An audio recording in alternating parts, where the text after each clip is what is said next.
kusoo dhawow suuqa ka farxiya dadka danta yar ee aan ku ciilin dhaqaale badan waxaad ku labisan kartaa 138,000 oo shilin Soomaaliya oo u dhiganta $6 adigoo waliba dooqaaga ciyaaraya lacagtaas waxaad ku heli kartaa surwaal cajiib ah iyo shaatigiisa oo aan kala dhicin dad badan oo dan yar ah ayaa iibsanaya dharkan oo qiimo ahaan aad uga raqiisan kuwa lagu gado carwooyinka waaweyn halka markaa imaaday alaab raqiis baa laga helay dhar raqiis baa laga helay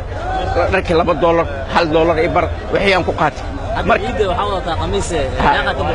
qamiiska $1 baan ka baxshay xitaa dhalinyarada waa ay ka dukaameystaan meheradahan oo aan lahayn dhismo la galo qoraxduna ay ku dhacayso oo waxa yaala dharka nooca fashion-ka ah iyo sidoo kale kobo noocyo kala duwan leh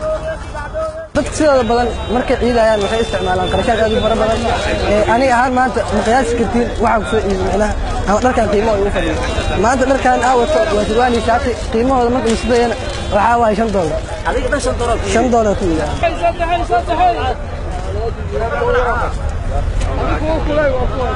suuqan xaraashka dharka waa suuq u furan dadka dhaqaale ahaan hooseeya iyo kuwa dhaqaale ahaan simanba haddaanay ayaga dooran waxaana aad ku heli kartaa lacag yar dhar fiican oo tayo leh صاحب meeqa waa kan maxaa liga dhimaa saddex baante laba maa liga siiyo laakiin dhinaca kale waxaa suuqan ka jira wax ka duwan wixii aan horay idinkugu sheegay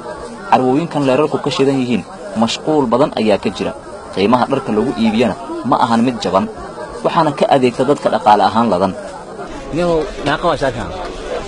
شاركان والله صاحب وقيمة بدنيا شاركان وتومي شارك تومي قديرالو و$20 إلا يو هذا آخر كسددي وحكم حنا سددي $10 تومي الله تومي الله شركة دان أيوة بوسنا واحنا soo arkay hal shaar carwooyinka banaanka yaala oo xaraashka $1 iyo faraad waxay kala duwan yihiin waxay kala duwan yihiin anaga shaararka aan hayno waa shaarar original oo maaragtay qiimaheedu uu ka badan yihiin waxa weeyaan tayana way leeyihiin oo tayo badan ay yeelanayaan sababtoo waxa weeyaan waxa ina ku cimriso ama waqti fiican asigita u fiican